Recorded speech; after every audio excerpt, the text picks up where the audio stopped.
ولی آقا خان کی از شما منت طلب کرده؟ از مردم جهان کی منت طلب کرده؟ کریم آقا خان چهره طرفدار و نماینده حقیقی معنویت و روحانیت و اصالت اسلامی است. چهره که کریم آقا خان از اسلام ترسیم می کند همون اسلام است که پیامبر اسلام را آورد به عنوان رحمت و به عنوان سعادت و به عنوان نجات. مکتب اسلام وقتی که نجات خوانده می شود خیلی ها وابستگی دارد به متولی اسلام، متولیان اسلام، مبلغان اسلام.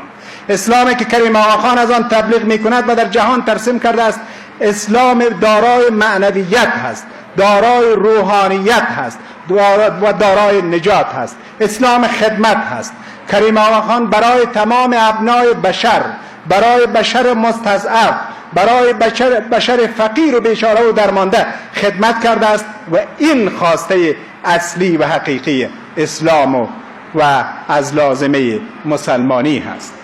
اسلامی که کریم آقا خان امروز برای جهان ترسیم کرده است، چهره‌ای را که از اسلام ترسیم کرده است، اسلام است که کاملا مطابقت با نسخه اصلی خود داره که او عبارت از رحمت بودن باشه، نه وحشت، نه ترور، نه تعصب، نه تحجر و نه هم وابستگی های نژادی. کریم آقا خان همچون پیامبر بزرگوار اسلام فارغ از دغدغه های نژادی برای سیاه و سفید و زنگی و برای زرد و برای همه او خدمت می کند، برای کفر و مسلمان و برای همه. هیچگاهی هم منت به کسی نمیگذاره که شما حتما به این پیرو فرقه اسماعیلی شین، بعد ما برای شما خدمت میکنیم. بر اساس فیصدی اگر شمرده شود چقدر از برادران هزاره ما در سرتاسر افغانستان یا در بامیان فیصدی پیروان اسماعیلی را تشکیل میدهد. اما شفاخانه ای که برای بامیان به همت و حمایت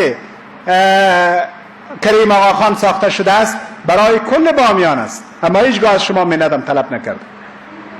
بس زودترین وقت مجهزترین، خوبترین و معیاری ترین شفاخانه را ساخته است که در قبال آن نه دسته از جاسوسان است که برای کریم آقا خان جاسوسی کنه و نه هم وابستگی به کدام سازمان اطلاعاتی داره و نه هم کدام هدف سیاسی داره و نه هم هیچ گپ دیگر، صرف خدمت برای بشر، صرف خدمت برای بشر. در آفریقا، در آسیا، در اروپا، در کانادا، در آمریکا، در هر کجای جهانی که آقا خان خدمت برای مردم میکنه جز خدمت هیچ هدف دیگر را ندارد.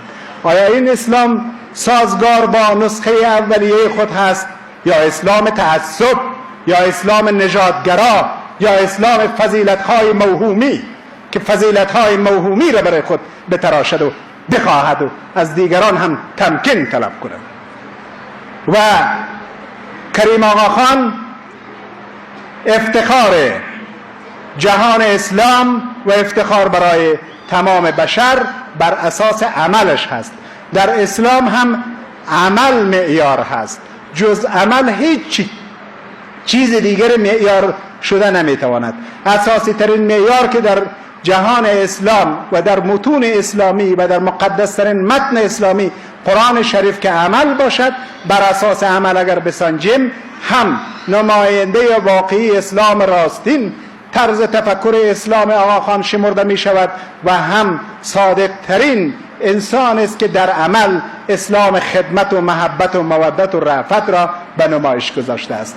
بار دیگر 60مین مسند نشینی شاه کریم الحسینی آقا خان حاضر امام فرقه اسماعیلیه را به جناب خودش و تمامی پیروانش در سطح جهان و برای تمامی پیروانش در افغانستان و برای تمامی پیروانش در ولایت بامیان تبریک و تهنیت عرض می کنم و از همین تریبون از خدای پاک استدعا می نمایم که توفیق بیشتر خدمت و طول عمر برای ایشان عنایت فرماید و همچنان تأکید می کنم که اداره محلی بامیان و طرز تفکر در بامیان نه بر اساس دگم و تعصب و تحجر بلکه خیلی ها قرابت و شباهت و نزدیکی دارد به اسلام معنویت و به اسلام رأفت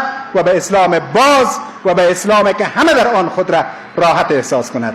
یعنی فرقه اسماعیلی اگر امروز اینجا جشن شادی برای 60مین سال مسند نشینی پیشوایشان برگزار می کند، با کمال میل و رغبت و افتخار در اینجا به عنوان مسئول ولایت هم خودم شرکت کردم، صحبتم میکنم، افتخارم دارم و تمامی همکارانم هم افتخار حضور در اینجا را دارد و تمامی هم مردم بامیانم افتخار این را دارد که از پیشوای مذهبی فرقه اسماعیلیه در اینجا تجلیل می شود و هیچ کجای اسلام توسط از این جشن خراب نمی شود، چنانچه که توسط هیچ خوشی دیگه هم در قالب قانون اسلام خراب نمی شود. اونایی که وا اسلام ها میگن و وا نگرانی ها دارن، اهداف و اغراض سازمان های جاسوسی کشورهای همسایه ما را دنبال میکنن. نگرانی از اسلام نیست، نگرانی از منافع سازمان های استخباراتی جهان است. و السلام علیکم و رحمت الله و برکاته.